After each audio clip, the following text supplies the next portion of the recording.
Hi, everybody. This is my presentation of my writer's path, which I put together a while ago and just actually started up again.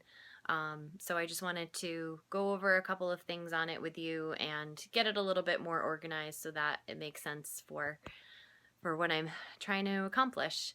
So here is the 30,000 foot view of the writer's path. What I started on initially was a quote in the center by Deepak Chopra because I couldn't really find a way to get focused on what I was trying to do. And I really liked this quote: "No single decision you ever made has led in a straight line to where you find yourself now. You peeked down some roads and took a few steps before turning back. You followed some roads that came to a dead end and others that got lost at too many intersections. Ultimately, all roads are connected to other roads." And I kind of feel like that makes it a little bit easier for me in my unfocused way to start this, because I know there's going to be a lot of roads that I'm going to go down and they're not going to end up being anything. So that's kind of what made me decide that I wasn't going to start in a linear fashion with this, and I was just going to start putting stuff on the board and then numbering it afterwards. So that's kind of what I did. The first thing that I did, and this is actually a new addition, is I put meditate on here to recharge and focus on my goals, 10 to 15 minutes per day. It's kind of a funny story, but last weekend I went to a party with my friends and there was an angel reader there. And if you've never experienced an angel reader, it's not like a psychic and it's not really like a medium, but it's a person who reads your angels. And I know that sounds weird, but it's apparently the angels that have been following you around or assigned to you. Whether you believe it or not, a lot of what she said to me was about the fact that I'm really drained of my energy these days and I have to recharge myself somehow. And I can't use synthetic things like coffee, caffeine, a lot of other things that are not helping me. I really have to take some time to meditate and recharge and focus myself. And I figured if I'm going to do that and devote myself to my writing, then I have to do that on a daily basis. So that's where I wanted to start. Then I looked at what I had already put on the path and saw that I had put down here: submit at least one written work by the end of the fall semester to publishers. Kind of running out of time here, and I did submit something a little while ago. I had written something about a suit that my dad had worn, and I did submit it somewhere, and I got my first rejection, which was kind of exciting.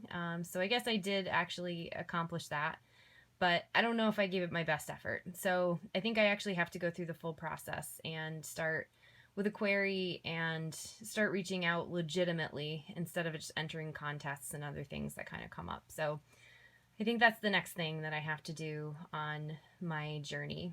Then we have a trip planned to Santa Barbara for winter break this year, and I'm really excited about it. We're going to be flying into Los Angeles and then driving the Pacific Coast Highway up to Santa Barbara. And I thought that that would make for a really great blog. This postcard is actually authentic. It's something that I found within my parents' stuff in cleaning out their house, and it's probably from like the 60s. So I included that on the board, and I think that that will be a great way for me to really start kind of refreshing my blog a lot, which goes to my fourth thing: write at least one new blog post a month to grow readership and followers. So I always kind of envisioned my blog to be a travel blog or travel log, whatever it might be. And so if I really want to be serious about this, I have to kind of start somewhere. And I think that this trip over winter break, where I can try out some of the things, the cultural things, stopping on the side of the road and going to different eateries and just kind of, taking our time up the Pacific Coast Highway and kind of experiencing it as other people have experienced it, I think would be a great start for me. So moving on in my writer's path, coming to number 5, this is a big one. So this is building on the 20-page piece that I wrote about my parents' accident in Mentorship Lab last spring and making it the basis for my thesis. I submitted this work to the nonfiction workshop for the Ireland seminar and was able to get some really great feedback on it. And I think that it will either be my plan to make this into a collection of essays, this being kind of like the central theme, or expanding this piece out to be 150 pages. I'm not sure what I want to do yet, but I know that's, pretty much, I think, where I'm going at this point. So, and then mentioning the thesis, that would be my next big goal, would be to finish the thesis and the MFA program, hopefully in May 2018. I only have those 2 classes left next year, so I really do hope that I am finished by May. And the postcard of the person flying away was apropos, because hopefully that's the way I will feel. I will feel weightless and free once I've completed this program to continue to go on the rest of my path. So thinking about what I would like to write about after everything is said and done, I think that I would like to experience nature and find a way to embrace writing about it. My husband and I have talked about going to Yellowstone, or somewhere in that general area, Jackson Hole or the Grand Tetons, Wyoming, somewhere around there. So I think that doing a camping experience, or maybe going out on the range, like you see those cattle there, again, old postcards that I found, I think that'll be a great way for me to expand my writing, because I don't think I've ever really written about nature in that way. And why don't I just make my own wild experience out of it while I'm at it? I think that we all connected to Cheryl Strayed's story about going off into the wilderness and finding yourself, and so if I had the chance, perhaps I would be able to do that as well. Looking at these expedition postcards kind of struck that for me as well. And while we look at all these old postcards, I think about the authentic history that I have in my own family and the artifacts that I've already found. And I think about writing my family story, tracing my genes, my family tree. I've always kind of wanted to do that anyways, and I've found so much over the past year going through all my parents' belongings that I think that this will be a great way for me to piece it all together. I do like to travel a lot, and I think that kind of shows throughout what I've been, highlighting here on the path. And that brings me to the next thing that I'd really like to do, which is the Amtrak residency. It is a program that invites writers to ride on cross-country lines of Amtrak and write about their experience.